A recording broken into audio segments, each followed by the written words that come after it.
என்னடா திடீர்னு சமைச்சிட்டு இருக்கேன் அப்படின்னு பார்க்குறீங்களா? ஒன்றும் இல்லை, நேற்று எங்கள் வீட்டில் எல்லாரும் சமோசா சாப்பிட்டுட்டு இருந்தாங்க. ஸோ எனக்கும் திடீர்னு ஒரு சமோசா சாப்பிடணும் அப்படின்னு ஒரு ஆசை வந்தது.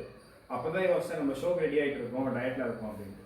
சரி, மேபி நம்ம ஏன் சிக்கனில் சமோசா ஏன் பண்ணக்கூடாது அப்படின்னு ட்ரை பண்ணலாம் அப்படின்ற தாட் வருது. மேபி உங்கள் நிறைய பேருக்கு தெரிஞ்சிருக்கும். தெரிஞ்சவங்க நீங்கள் எப்படி செய்வீங்க அப்படின்னு கீழே கமெண்ட் செக்ஷனில் போடுங்க. தெரியாதவங்க தெரிஞ்சுக்கோங்க.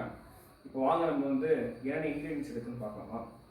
ஸோ இதில் வந்து பார்த்தீங்கன்னா ஃபஸ்ட்டு மைதா மாவு ஒரு 350 கிராம்ஸ் மைதா மாவு போட்டிருக்கோம். 50 கிராம் அரிசி மாவு போட்டிருக்கோம். ஸோ நல்லா மிக்ஸ் பண்ணிவிட்டு இது மாதிரி ரவுண்டாக எடுத்துருங்க. ஸோ வேறு வந்து என்னென்னு பார்த்தீங்கன்னா இதில் ஒரு 500 கிராம்ஸ் சிக்கன் இருக்குது. கொத்துக்கறி மாதிரி கேட்டு வாங்கிக்கோங்க. அப்படிலாம் வேக வச்சுட்டு மிக்சியில் அரைச்சிக்கோங்க. இதில் வந்து மஞ்சள், மிளகாத்தூள், உப்பு போட்டிருக்கு. அப்புறம் கரம் மசாலா வேணும்னா நீங்கள் பெப்பர் பவுடர் ஆட் பண்ணிக்கோங்க.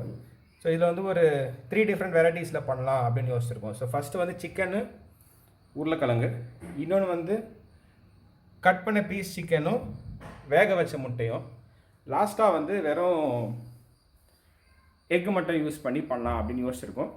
ஸோ பார்ப்போம். ஸோ இதில் வந்து சிக்கன் அண்ட் எக்கு மட்டும் மிக்ஸ் பண்ணியிருக்கோம். இதில் வந்து சிக்கன் அண்ட் பொட்டேட்டோ. ஸோ இந்த மாதிரி பால்ஸ் மாதிரி பண்ணிவிட்டு தனியாக வச்சுட்டு அதுக்கப்புறம் இந்த இதில் போட்டு ரேப் மாதிரி பண்ணி ஆயிலில் போட்டு எடுக்க போகிறோம்.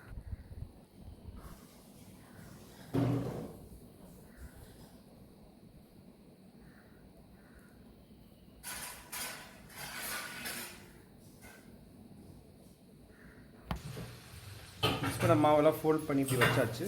இப்போ ஃபோல்ட் பண்ணதை அடுப்பில் போட்டு எடுத்துருங்க. கலர் மாறுற வரைக்கும் வெயிட் பண்ணுங்கள். கலர் மாறினதுக்கப்புறம் எடுத்துருங்க. ஸோ 3 வெரைட்டிஸ் பண்ணியிருக்கோம்.